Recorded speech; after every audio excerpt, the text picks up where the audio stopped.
ආදරයෙන් ළඟටම වෙලා හිටපු අය මොනවා හරි හේතුවක් මතුවෙන දරුණු ලෙස වින් වෙලා යනකොට දැනෙන වේදනාව කාටවත් හිතා ගන්න බැරි.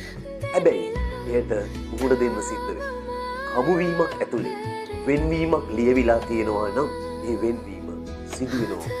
එතකොට මේ ශෝකී කාරණා දරා ගන්න.